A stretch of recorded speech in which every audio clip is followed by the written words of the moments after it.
Here this morning. You make everybody. Oh, yeah, Robert. Yeah, you know better than that. These guys need to eat. I got to work. Yeah, so those days in Ottawa when you were in Buffalo. So I had Billy Heward and Dennis Vial on the bench, and every time you went on the ice, it was Bones, Ray's out there, let me out. And I wouldn't let them out, so I don't believe in that. So I would not let them out. But every time you went on, my pants almost came off. Bones, let me out there. Hey, I protected you, and you're on the other team. God, the whole league had to change rules for you. Come on. Just a little housekeeping. What's the latest with David Gustafsson? Upper body injury. He will need another few days off. He had an MRI yesterday, and he just needs probably another 3 to 4 days off.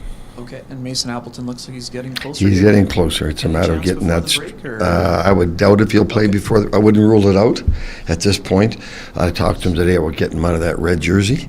But I would say after the All-Star break is the best bet without ruling out the possibility of Saturday or Monday. Okay, I mean, all year long, no excuses. I mean, it's often a challenge for a team coming home off of a long road trip. What are the biggest things you have to combat in making sure that your pace is up, especially against a team like Buffalo? Well, listen, they've won 4 in a row. They're 3 points behind Washington with 3 games in hand, so there's going to be a big push here. And we saw the game a couple of weeks ago in Buffalo, how skilled they are and how fast they are, and they outplayed us in Buffalo.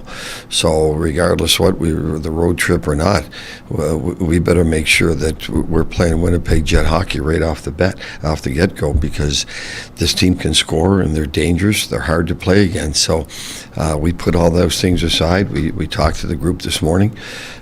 We brought them in a little earlier than normal to try to get their attention, and now it's on us to go out there and be ready to play against them, then play the right way against them, because if you don't, they burn you.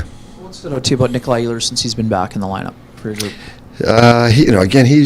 He's still getting back into the rhythm of how we do things here, and I'm still getting used to him.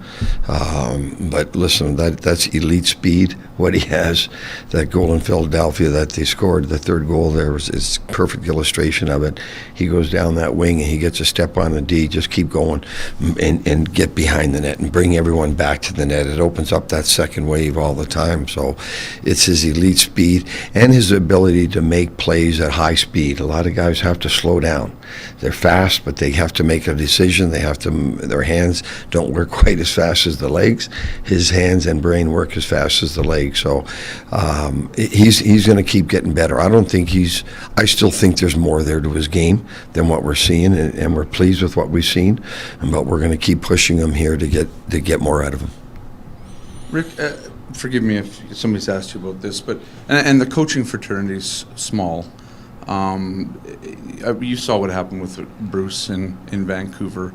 Do you know Bruce? Yep. And do you have anything to say about that? I know you don't like to talk about other teams. I don't like to talk about other organizations. I've been in contact with Bruce. You have? Yeah. What do you? Can you share any of that or? No. No. Okay. Nice try though. Yeah. That's no Give friend. you the opportunity. No, so I've known Bruce for a long time. So yeah, listen. I always reach out when any coach gets fired in this league, because I hate when that happens. But it's part of what we all sign up for. But it's something you never want to go through. So I reached out to them all, and I reached out to Bruce. Don't usually sign up for that kind of treatment, though. Pardon me? You don't usually sign up for that kind of treatment, though. No comment on that one. Yeah, fair enough. I won't pry. Logan Stanley. What have you? I mean, he's come right back in. He came right back in after his first injury. What are you liking about what he brings that puts him maybe ahead of Villy and Dylan? Well, you saw that first shift, his physical presence. We're going on a road, we're going into a tough building, and he steps up and makes a big, clean, legal hit. And so that's a very strong message to both teams that we're here to play. He gives us that size back there and that physicality that we need. And Sandberg does as well. Like, there's going to be constant rotation here because neither one of them deserve to sit out now. But I just love his size, physicality. He has a presence out there. And you're against a team like Buffalo with some of those big forwards. We're going to need that physical play and that physical size and what he brings to the table. Maybe you can say it seemed in the past that he might have been hesitant to use his size, given every hit was almost like an elbow, right? Like just given his, how tall he is. Like, have you had to work with him to get him to maybe? Well, he's been hurt so much we haven't had a whole lot of time. Even before, But no, we would listen. Listen. Some of those calls, and I had Big Z as well. Sometimes they're legal hits, and because of their size, it's a penalty. Because of our elbow, we'll live with that. We're not gonna let him back off because of his size. His size gets him in the lineup. His physical play gets him in the lineup, and we want him to continue to use that. If the odd call goes against us, that's out of our control, and we'll find a way to kill it. But we're certainly not going to tell him to back down one bit because of that at all. Rick, in the 3 games since you swapped Ehlers and Perfetti off those 2 top 6 lines, how have you liked the look of your combined top 6? I think it's worked fine. The both lines are creating offense, so and I know that. And obviously, I wasn't here last year when Cole played right wing with Doobie and KC, but that should give us 2 good scoring lines. It really should. And Adams' line has been extremely well done, really well all year.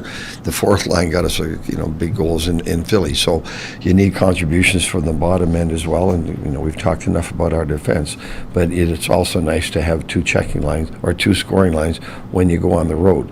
So what I've noticed is.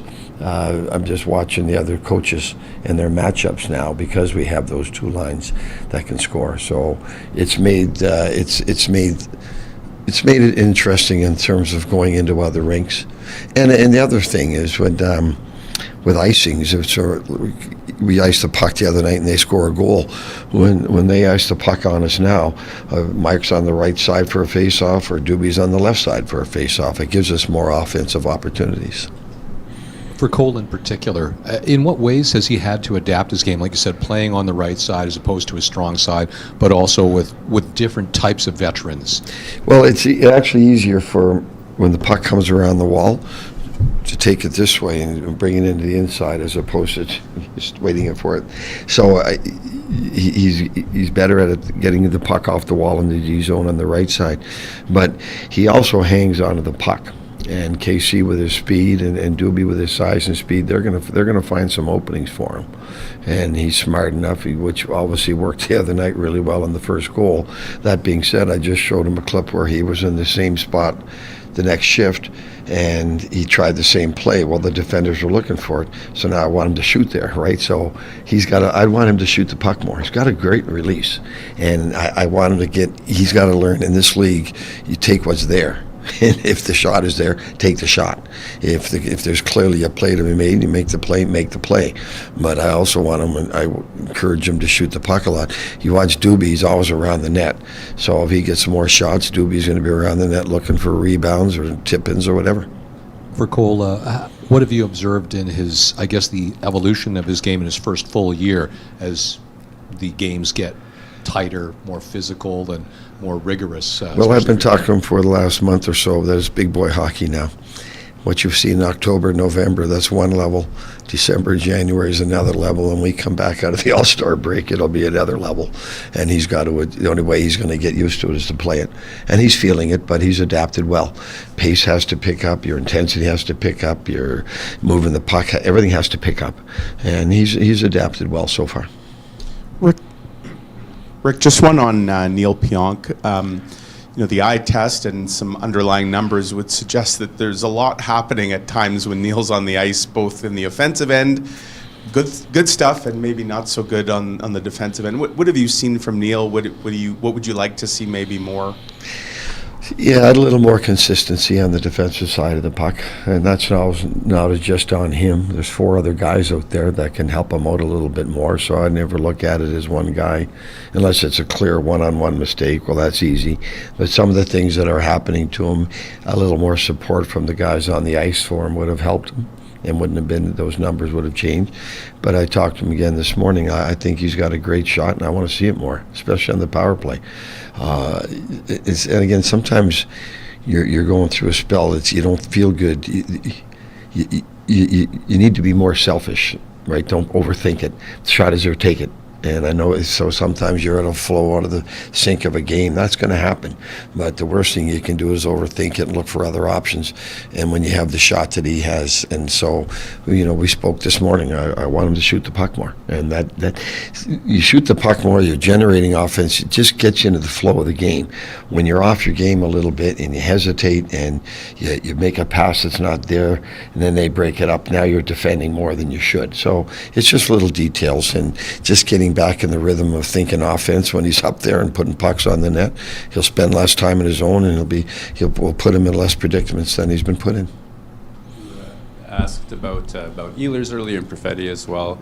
When you guys have been protecting leads, you tend to bring veterans up in their spots. What are the advantages of doing that, and what's the reasoning there? The what, sorry? The advantages of when you guys are up by a goal protecting a lead, you'll often bring a veteran up or take shifts away from Ehlers and Perfetti. What's the advantages of that? Because the wall battles are going to become more important when you're up late in the game, and you want to get some size out there that can win those wall battles, because you get up late in the game, the puck's most of the time is coming around the boards, and you want to have some bigger guys there that'll have a better opportunity to get the puck out of the zone. That only happens in the last, probably under 5 minutes. And again, for a young guy like Cole, you got him on the right side. It's better just to have a bigger body out there that's going to run through the defenseman. Simple as that. Good. Thanks, Robert. Good to see you.